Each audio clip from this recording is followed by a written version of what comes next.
I was 8 years old when this happened, and it took place in a quiet neighborhood in Normal, Illinois, in a small town on a street where nothing ever really happened. It was a rainy afternoon in early fall. My mom had gone out to run what she called a quick errand and told me that I would be fine by myself for a little while. I remember sitting on the living room floor with a bowl of cereal, watching cartoons, while rain tapped steadily against the windows. The house felt unusually quiet, and the gray light outside made everything look dim and flat. At some point, the TV screen glitched, the picture froze, the audio warped into static, and then the screen went black.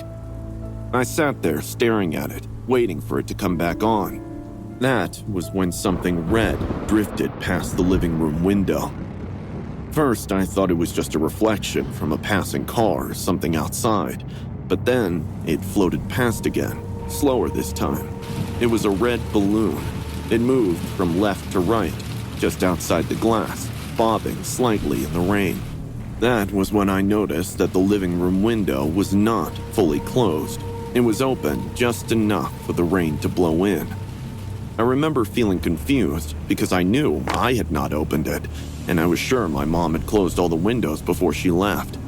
Before I could decide what to do, the balloon drifted inward. It slid through the opening and floated gently into the room. There was a thin white string tied to it, and something small was attached to the end, a folded piece of paper that seemed like a note. I stood up slowly and walked toward it. My heart was already beating faster, even though I did not yet understand why. I untied the paper and unfolded it with shaking fingers. It only had 5 words written on it.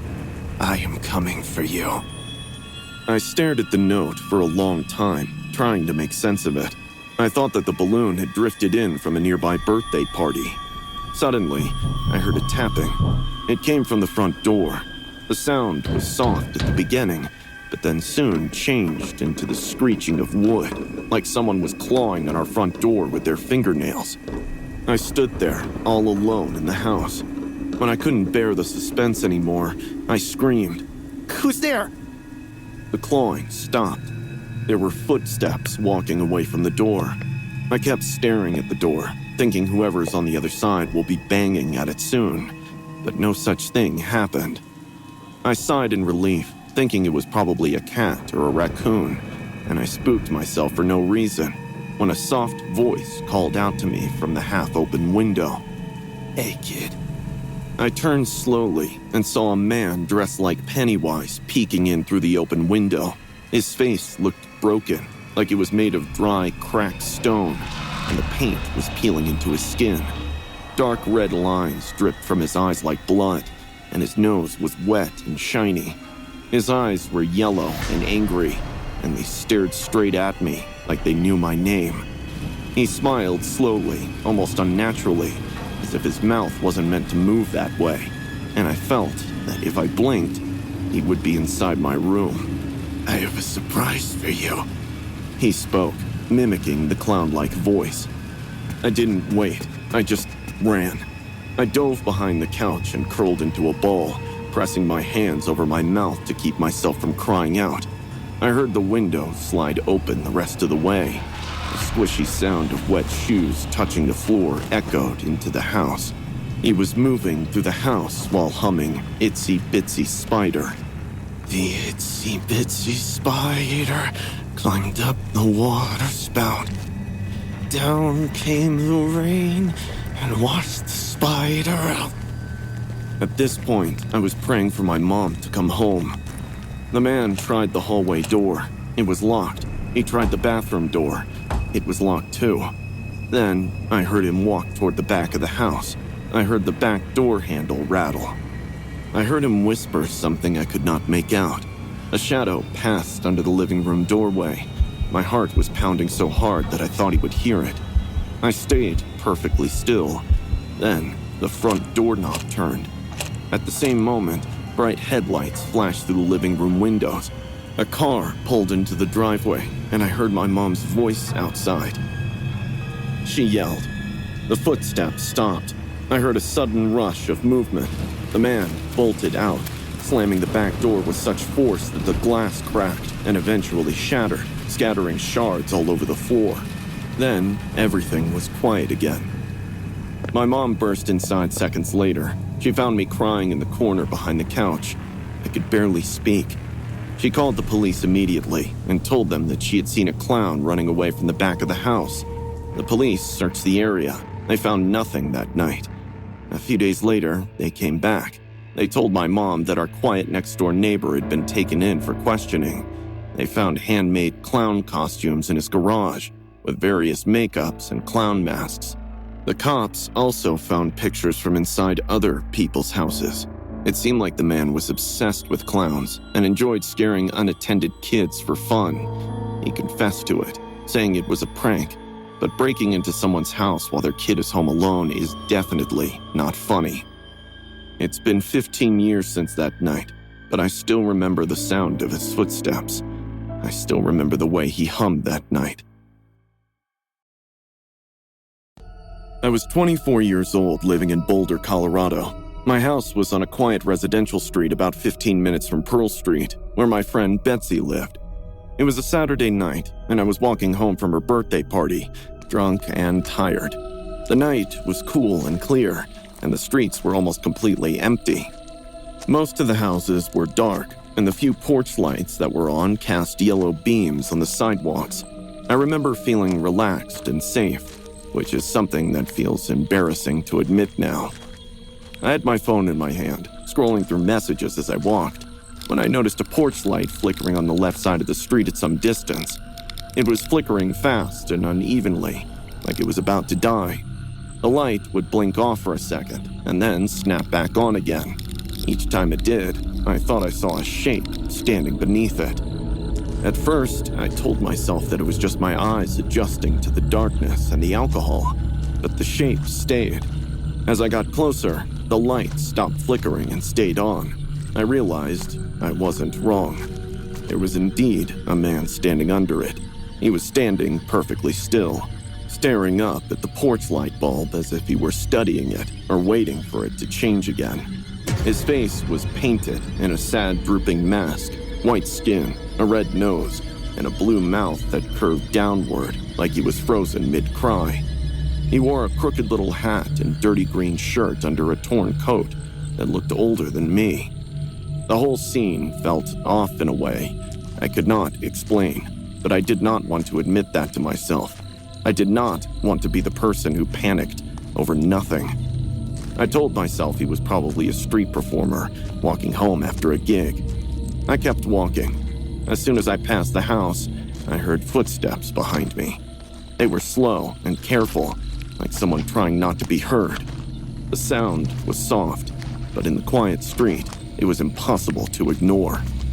I turned around, expecting the clown behind me, but there was nobody there. The porch light behind me was still on, and the sidewalk was empty. A hooting owl flew over my head, almost giving me a heart attack. I felt a spike of anxiety, but I told myself I was just imagining things. I continued walking again. Suddenly, I heard footsteps, and my ears caught up to the sound coming from across the street. I looked, and it was him, the sad clown. He was standing near a stop sign on the opposite sidewalk, directly across from me, and he was facing me, like he was about to walk up to me any minute now. I felt cold sweat dripping down from my head. He didn't move, though. He just stood there, watching me. I watched him too, breathing heavily, yet he didn't react. He just stayed there.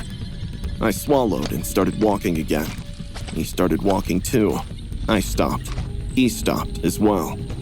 I paused for a few seconds and picked up pace, and so did he. That clown was not just following me, he was mimicking me.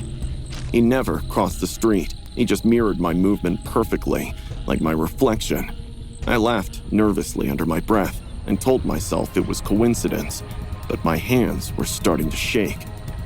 Bro, don't you have anything better to do? He didn't reply, just chuckled like I said something funny. I screamed in frustration. Seriously? Are you dumb? He chuckled again, like a 6-year-old kid laughing at bathroom jokes. I picked up my pace. He picked up his pace. Every time I slowed down, he did the same. I could feel my heart beating harder with every step. I tried pretending I wasn't scared of him, but my face told otherwise. For the next 15 minutes, he continued this facade without crossing the streets. When I reached my block, my stomach dropped, and a daunting realization hit me. My house was on the same side of the street as his. This meant I had to cross. Did he know all this when he followed me? It sent chills down my spine. I stepped off the curb. That was when he changed. He dropped to all fours. He did not do it suddenly or aggressively. He did it slowly, as if he had been planning to do it the whole time.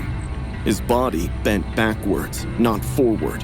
His stomach facing the sky. His spine arched in a way no human spine should bend. His face was upside down, staring at me as he crawled, moving like a spider wearing a human body. I screamed and ran as fast as I could. He was chasing me in that freaky way, while letting out a sobbing cry like he was in serious pain. His crying voice sounded straight out of a horror movie.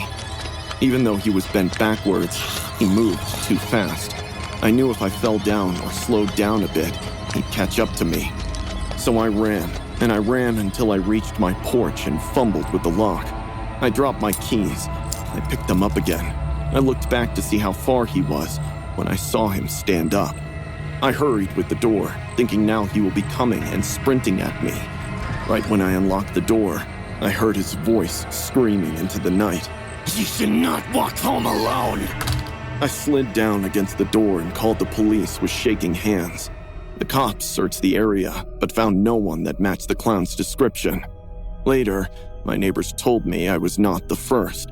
They said people had been reporting a man dressed like a sad clown stalking pedestrians late at night. I changed address and didn't follow up on whether he was arrested. But till today, I don't walk home alone at night.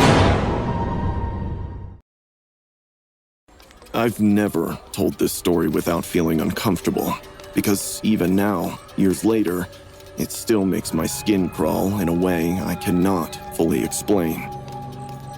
I was 12 when it happened, and I was old enough to know when something felt wrong, even if I couldn't explain why. What I saw that night did not chase me, threaten me, or even touch me. It simply watched, and that somehow felt worse than anything else ever could. It all started in Lancaster County, Pennsylvania, near my cousin's place outside a little town called Strasburg. My cousin Trevor lived way out in the countryside, where the roads didn't have sidewalks, and the fields went on forever. That night, there was a small traveling fair set up in a dirt lot near Route 741. Nothing fancy, just a Ferris wheel, a few carnival games, and some food stands that smelled like grease and sugar. I spent most of the evening stuffing myself with junk food, cotton candy, funnel cakes, fries, soda, anything I could convince my aunt to buy me.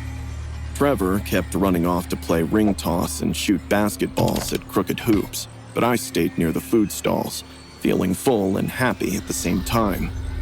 I was contemplating my decision of whether to ride the Ferris wheel with a tummy filled with junk food when my eyes darted to a single yellow lamp posted by the tree line.